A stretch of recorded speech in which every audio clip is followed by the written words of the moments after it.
एक लड़का था, ठीक ठाक घर से था।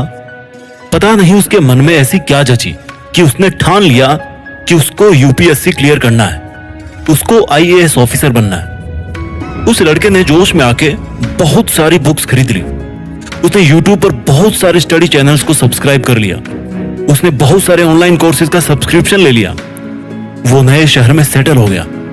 उसने अपने पेरेंट्स को, रिश्तेदारों को, दोस्तों को, सबको बता दिया कि कोई भी उसको डिस्टर्ब नहीं करेगा, because he was going to become an IAS officer. He started his study. उसने अपनी पढ़ाई शुरू की। उसके एग्जाम को 10 महीने बचे थे। उसने शुरुआती 1 महीने में बहुत जबरदस्त पढ़ाई करी।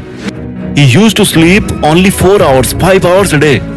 But the problem was he could not sustain. उसकी मेहनत केवल 1 महीने चली। His motivation expired. वो तंग आ चुका था पढ़ाई से। वो पढ़ाई से इतना चिढ़ने लगा कि वो वापस धीरे धीरे अपने उसी पुराने बोरिंग शेड्यूल में आ गया। And he could not clear the exam. ऐसा हमारे देश में बहुत सारे स्टूडेंट्स के साथ में होता है। देखो, जिंदगी में सक्सेस पाने के लिए मोटिवेशन केवल 1% काम आता है। Rest 99% is nothing but self discipline. From day 1 to day 1000, day 2000 you must have to follow the schedule. जब एक बॉक्सर ओलंपिक्स में गोल्ड मेडल लेकर के आता ना, तो उसके लिए उसका सेल्फ डिसिप्लिन सबसे ज्यादा रिस्पॉन्सिबल होता है उसको वहां तक पहुंचाने के लिए। लोगों को केवल इतना पता लगता है कि कोई है इंडिया से जो बॉक्सिंग में गोल्ड मेडल लेके आया, बट नोबडी नोज कि उस कुछ ग्राम के गोल्ड मेडल के लिए that boxer sacrificed his all pleasures, his all comfort Jones. उस बॉक्सर ने पहले दिन से लेकर के 10वीं साल तक वही शेड्यूल फॉलो किया है जिसको कुछ लोग बोरिंग कहते हैं। उसने जंक फूड को छोड़ करके 10 साल तक कार्ब, फैट एंड प्रोटीन इनके बैलेंस पे फोकस किया है। उसने हर मौसम, हर साल डेली बहुत घंटे प्रैक्टिस करी है, बहुत पसीना बहाया है। ये लोगों को लगता है कि उसने गोल्ड मेडल के लिए गेम खेला है। No no my dear, no. उसने गोल्ड मेडल के लिए नहीं बल्कि खुद के सामने और पूरी दुनिया के सामने ये प्रूफ करने के लिए गोल्ड मेडल जीता है कि वो एक नॉर्मल लाइफ नहीं जीना चाहता। He deserves something better। अनुशासन आपकी वो क्षमता है जिससे आप वो काम उस टाइम पर कर पाते हैं जब आपको उस काम को करना चाहिए। Very simple. और उस काम को करने के लिए ये जरूरी नहीं कि आप उस काम को पसंद करें या ना पसंद। यस माय डियर, दिन में 15 घंटे किताब को सामने रखकर 3 साल तक मेहनत करना एक बहुत ही बोरिंग प्रोसेस है। कोई नहीं करना चाहेगा, बट इससे कोई फर्क नहीं पड़ता कि कोई उस बोरिंग काम को कितने साल तक करना चाहेगा या नहीं करना चाहेगा। It doesn't matter. फर्क मुझे तो इस बात से पड़ेगा कि मुझे वो काम करना है, चाहे कितना ही बोरिंग हो। Once I have taken the decision, I have sacrificed myself to the self discipline। पहले आप डिसीजन बनाते हो और फिर डिसीजन आपको बनाता है। पहले आप सेल्फ डिसिप्लिन के रूल सेट करते हो और फिर सेल्फ डिसिप्लिन आपकी लाइफ सेट करता है। ऐसा लाइफ में बहुत बार होता है जब आप अपने किसी फ्रेंड से काफी सालों के बाद में मिलते हो और वो आपसे बहुत ही बेटर पोजीशन में होता है। उस टाइम पर हो सकता है आपको उस टाइम पर उससे थोड़ी सी जलन हो, but the fact is that he followed his rules always. लोग बदले होंगे उसकी जिंदगी में, but he did not change himself. उसने अपने सेल्फ डिसिप्लिन को अपनाए रखा। When we talk about self discipline, we must have a clear goal in our mind कि आप करना क्या चाहते हो। भाई, आपको उस टारगेट को अनकंडीशनली फॉलो करना है। आज आपको 2 चीजों में से कोई एक चीज को चुनना पड़ेगा। First is self discipline and second one is regret, अनुशासन या पश्चाताप। आप अगर अनुशासन चूज करेंगे तो आपको सफलता मिलेगी या नहीं मिलेगी इसकी कोई गारंटी नहीं है, बट इतना जरूर कंफर्म है कि कभी आप अपनी लाइफ में अगर पीछे मुड़ के देखोगे ना तो आपको कभी पछतावा नहीं होगा। अगर आज आप अनुशासन चूज करते हो तो इसका दर्द आपको कुछ वीक्स, कुछ महीने या कुछ साल तक हो सकता है, but if you dare to choose regret तो भाई पछतावा तो होगा, लेकिन इतना बुरा होगा ना कि आप उस टाइम अगर कुछ करना चाहेंगे तो भी कुछ नहीं कर पाएंगे। आपको सफल होने के लिए दूसरों से ज्यादा स्मार्ट होने की जरूरत नहीं है। समझो इस बात को।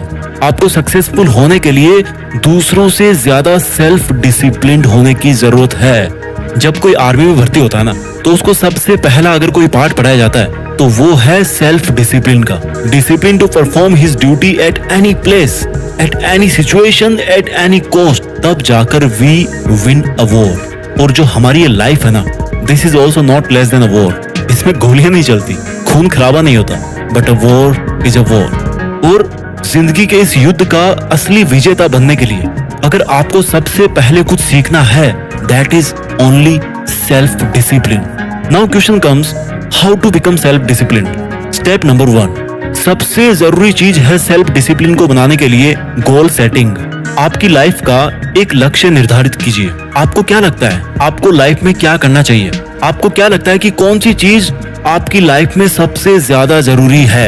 Is it your self respect? Is it money? Is it a job? और इज इट अ रिलेशनशिप?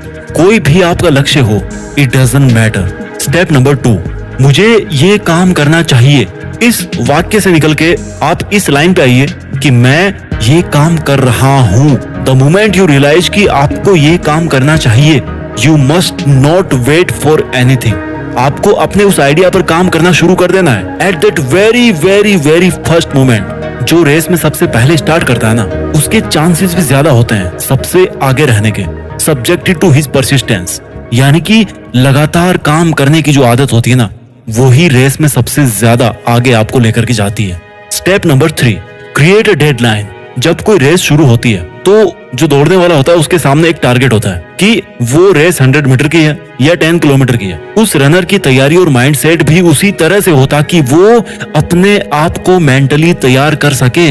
मैंने बहुत पहले एक वीडियो में कहा था कि किसी भी काम को करने के लिए आपको उस काम को सबसे पहले अपने विचारों में करना होता है। सबसे बड़ा काम होता है किसी भी काम को करने का पहले खुद को ये समझाना कि मुझे ये काम करना चाहिए, मैं ये काम कर सकता हूँ या मैं इसी काम को करने के लिए बना हूँ। You have to win yourself, so you must set a deadline कि मुझे ये काम करना है और कितने समय में करना है।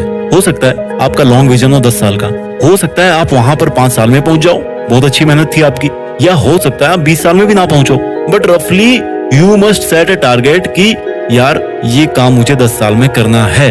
स्टेप नंबर 4, जब आपने एक बार बहुत बड़ा टारगेट सेट कर लिया तो अब आपको बार बार ये सोचने की जरूरत नहीं है कि आपको इतना बड़ा काम करना, आपको इतना बड़ा काम करना, आप कैसे करोगे कैसे करोगे। आपको केवल इस पर ध्यान देना है कि आज के दिन में मैं कैसे उस मंजिल के एक और कदम पास जाकर के खड़ा हो जाऊं। वो जो टारगेट है ना, that should work like a magnet. जो चुंबक होती है ना, वो लोहे को खींचती है अपनी तरफ, है ना। तो वो जो मंजिल है ना, that is magnet and you are iron my dear. आपको केवल आज पर ध्यान देना है, आपको केवल आज का काम करना है। भगवान ना चाहे बट हो सकता है हम में से कई लोग इस दुनिया में 10 साल बाद रहे ही ना, बट हमारे पास आज तो है ना। Step number 5, create habits as soon as possible. आपको कुछ आदतें छोड़नी पड़ेगी, कुछ बदलनी पड़ेगी और कुछ नई आदतें अपनानी पड़ेगी।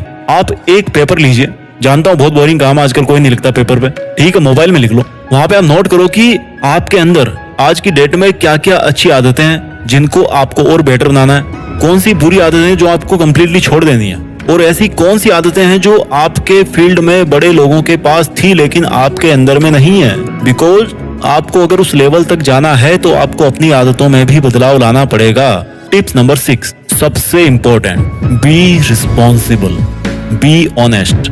आप चाहे दुनिया के सामने कैसे भी रहो, कैसे भी बनो, आप दुनिया को उल्लू बना सकते हो। You can cheat the world but you must not cheat yourself, because I am once again saying that in this 800 crore people's world you are just one who will be with you till your last breath। आप एकमात्र वो प्राणी है इस 800 करोड़ की दुनिया में जो आपके साथ में आखिरी सांस तक रहेंगे। तो क्यों खुद को उल्लू बना रहे हो भाई? स्वीकार कीजिए खुद के अंदर कोई कमी है तो मिलके बदलाव करेंगे ना यार, उसमें क्या दिक्कत है? चेंज लाने के लिए तो बैठे हैं यहाँ। Be honest and responsible, be self disciplined. आइए अपनी लाइफ में कुछ ऐसा करें जो किसी ने ना किया हो, जिसके लिए केवल आप बने हो और जो आपसे बेहतर और कोई नहीं कर सकता। अपना ख्याल रखिए और आगे बढ़ते रहिए। देश में खुद के साथ साथ दुनिया में भी हिंदुस्तान का नाम रोशन कीजिए। जय हिंद, वंदे मातरम।